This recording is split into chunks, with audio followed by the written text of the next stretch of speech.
Hi, I'm David Burns from the Department of Educational Studies here at KPU. This is how to revise a course outline.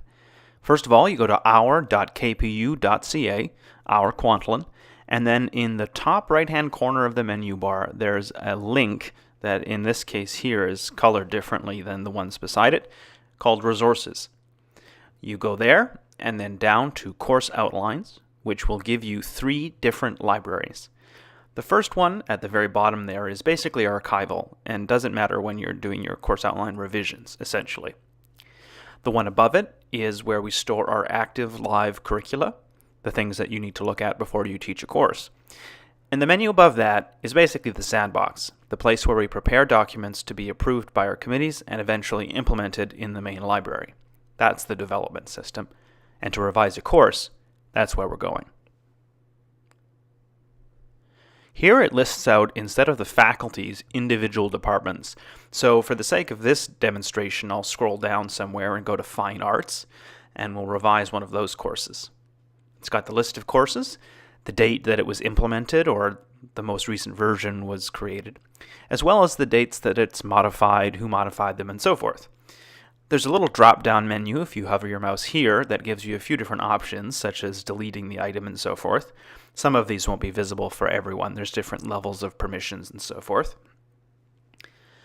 But the basic thing is that you go into the outline by clicking the acronym number and then the code after it in the left-hand column there. So let's take this one here, Italian Renaissance and Mannerist Art. The first place that people typically get confused is with all of the missing information. You'll find that only those things that were modified or tinkered with last time are actually visible, and even sometimes even those aren't. So things like learning outcomes, for example, even though they're very important, might actually be blank. You have to click this edit button in the top left to see the full document, and you're going to want to because some of the blank fields are things you'll need to fill in when you're doing your revision. One of the first steps is to get rid of the old changes. So these tick boxes here need to go. That way we start with a clean slate. If you leave those ticked, that tells the next level, the committee or whatever you're sending it to, that those things have changed again. You need to do the same thing if any changes were made at the Senate level last time, say to the prerequisites or something like that. This step is one of the most important in the process. It basically indicates who needs to consider what, and once you get the right approvals, what needs to be changed. If you don't fill these boxes out correctly, your change might not get made or it might get done incorrectly.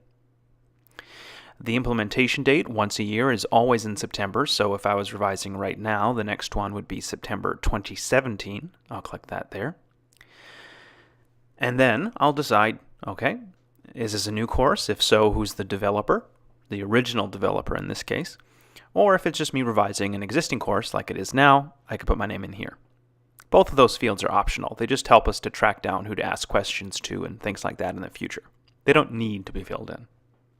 And then after you've done that, take a look at some of these other fields, like whether you're discontinuing a course, making changes to its quantitative writing or pathway status, or, and here's one area that you need to fill in, preparatory, vocational, or undergraduate. We recently changed this part of the course outline, so you'll probably have to highlight that or fill it in. It's defaulting to preparatory for now. You can also request here that it be given a pathway designation, quantitative status, or writing intensive status, as well as some course equivalency designations. So once you've ticked off all of the things that you intend to change, you can go down to the course outline itself and start doing the changes themselves. Say to the course calendar description, the prerequisites, and so forth. One of the other things that's recently changed are these fields here. Equivalent, cross-listed, and credit exclusion courses. You might have a course that's officially cross-listed, but when you go to revise it, this box might be blank. Make sure to take a look at any cross-listed course you're doing like this and look at these little tool tips that come up when you hover your mouse over the question mark. You might have to re-enter that number. Scrolling down a little bit further, we can make changes to the outcomes, content, learning activities, and so forth. One of the things that's changed again is policy AC4. So if you have a minimum passing grade for your course that's not a D, so if you say C is the passing grade for this particular course, you have to re-enter that in here. We've also added a learning contribution section. So if you intend to put in what used to be called participation marks, We're trying to be much more specific about what these are now. There's also an optional box to describe how those things will be assessed. This doesn't need to be done, but it helps assessors in the future, say if you have a new instructor, understand how to make that a fair and transparent grade. One of the other areas that's recently changed is course format.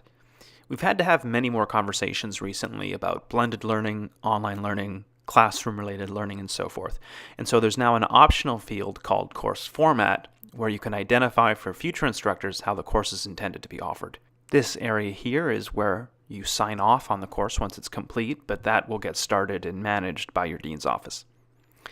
So go back one more time at the end and make sure you've ticked off the appropriate boxes, only those that have changed, and making sure not to change anything that you haven't ticked off, and then you're ready to go. As you go to close the document, make sure to save it, which is going to be an option in the top left under the menu Edit. After you've saved it, you can close. Thanks for listening, and happy editing.